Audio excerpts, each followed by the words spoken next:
What if the most powerful protest songs of the 20th century were actually coded messages from the Book of Revelation? Bob Marley didn't just sing about peace, love, and smoking ganja. He sang about apocalypse, about deliverance, about the fall of Babylon. And he wasn't being poetic, he was being prophetic. Long before TikTok philosophers and YouTube pastors turned Revelation into a content genre, Bob Marley was preaching it on vinyl. But instead of pulpits, he had stages. Instead of robes, he wore denim and dreadlocks. And instead of quoting Revelation by chapter and verse, he translated it into rhythm, rebellion, and revolution. This isn't a story about a reggae artist who dabbled in religion. It's a story about a prophet who used reggae to sneak revelation into dance halls, and maybe into the hearts of a generation.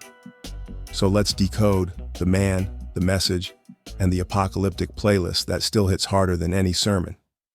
Let's start in Kingston. Bob Marley was born in 1945 in rural 9 Mile, Jamaica. Mixed race, poor, and spiritual from the beginning. His mother was Christian. His father, an older white British naval officer, was largely absent. But Marley's first exposure to biblical themes came from Sunday school. Verses, hymns, the idea of deliverance, of captivity, of judgment. By the time he hit his teens, Marley was absorbing more than just the Bible. He was absorbing Marcus Garvey, the Jamaican black nationalist who famously declared, "Look to Africa, where a black king shall be crowned." Many believe Garvey's words foretold the rise of Haile Selassie, Emperor of Ethiopia, crowned in 1930. Rastafarians believe Selassie was the returned Christ. Marley wasn't just a fan of the idea. He became its global evangelist.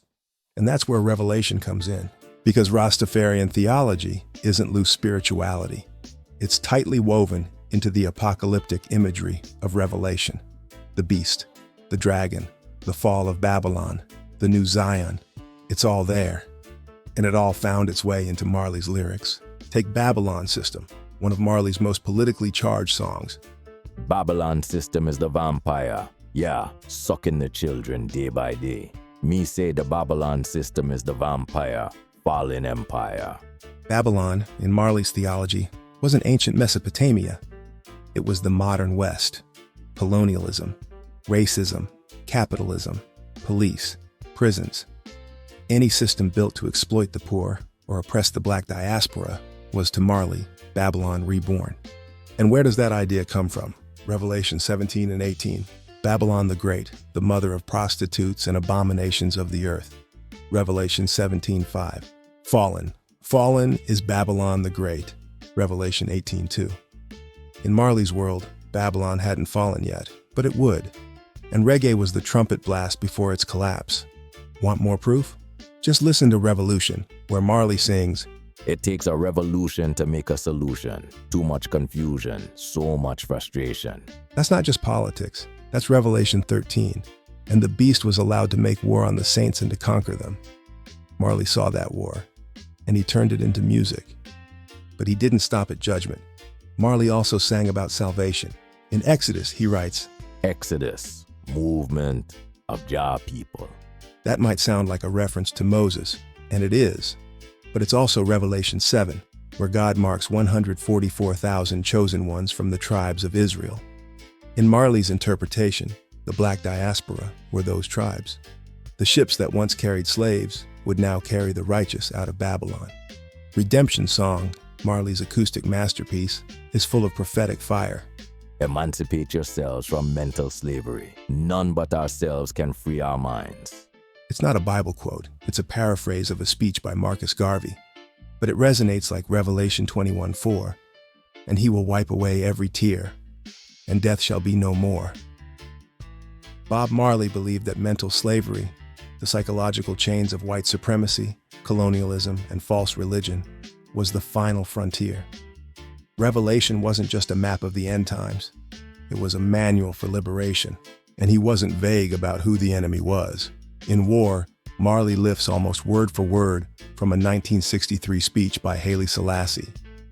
Until the philosophy, which holds one race superior and another inferior, is finally and permanently discredited and abandoned, everywhere is war. He saw this as scripture, as prophecy, as the living voice of God through Selassie, through Garvey, through himself. Now here's where it gets wild. Bob Marley reportedly carried a Bible with him nearly everywhere. According to friends and biographers, he read from Revelation regularly. Some say he believed he would not live to see old age, that his mission was tied to a cosmic countdown. He died in 1981 at age 36, but his music, especially his most apocalyptic songs, only gained power. In the years since, Marley has been commodified, put on t-shirts, played in beach bars. But if you strip away the haze of nostalgia and ganja smoke, what remains is a man on a mission. To expose Babylon, to preach liberation, and to sing Revelation. He didn't quote chapter and verse. He lived it, amplified it, translated it. And if you listen closely, you'll hear the echoes. Jah will be waiting there. With this generation will triumphantly. That's not just a song lyric, that's a prophecy. If stories like this, where prophecy hides in protest lyrics, stir something in you, subscribe for more episodes. We're just getting started.